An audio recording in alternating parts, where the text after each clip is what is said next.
ഹരിയാന നിയമസഭാ തെരഞ്ഞെടുപ്പിൽ സഖ്യത്തിൽ മത്സരിക്കാൻ ഔദ്യോഗികമായി ചർച്ചകൾ തുടങ്ങി ആം ആദ്മി പാർട്ടിയും കോൺഗ്രസും.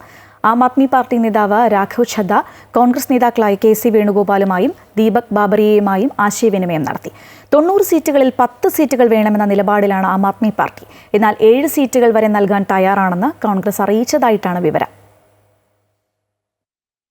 ഹരിയാനയിൽ ബി.ജെ.പി അധികാരത്തിൽ നിന്ന് പുറത്താക്കുക എന്ന ലക്ഷ്യത്തോടെയാണ് കോൺഗ്രസും ആം ആദ്മി പാർട്ടിയും മുന്നോട്ടു പോകുന്നത്. സഖ്യം സംബന്ധിച്ചും സീറ്റ് വിഭജനം സംബന്ധിച്ചും ഔദ്യോഗിക പ്രഖ്യാപനം ഉടനുണ്ടാകും.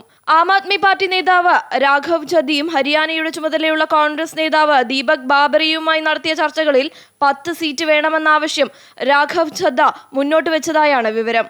അതേസമയം 67 സീറ്റുകളിലെ സ്ഥാനാർത്ഥികളുടെ കാര്യത്തിൽ കോൺഗ്രസിൽ ഏകദേശ ധാരണയായെന്നാണ് വിവരം. ഗുസ്തി താരങ്ങളായ വിനേഷ് ഫോഗട്ടും ബജ്രംഗ് പൂനിയയും കോൺഗ്രസ് സ്ഥാനാർത്ഥികളായി തെരഞ്ഞെടുപ്പിൽ മത്സരിച്ചേക്കും. ഇവരും ഉടനെ കോൺഗ്രസ് അംഗത്വം എടുക്കുമെന്നാണ് വിവരം. കഴിഞ്ഞ ദിവസം ഡൽഹിയിലെത്തിയ വിനേഷ് ഫോഗട്ടും ബജ്രംഗ് പൂനിയയും പ്രതിപക്ഷ നേതാവ് രാഹുൽ ഗാന്ധിയുമായും AICC സംഘടനാ ജനറൽ സെക്രട്ടറി കെ.സി. വേണുഗോപാലുമായും കൂടിക്കാഴ്ച നടത്തി. അതിനിടെ ബി.ജെ.പി 67 സ്ഥാനാർത്ഥികളുടെ ആദ്യ പട്ടിക പുറത്തുവിട്ടു.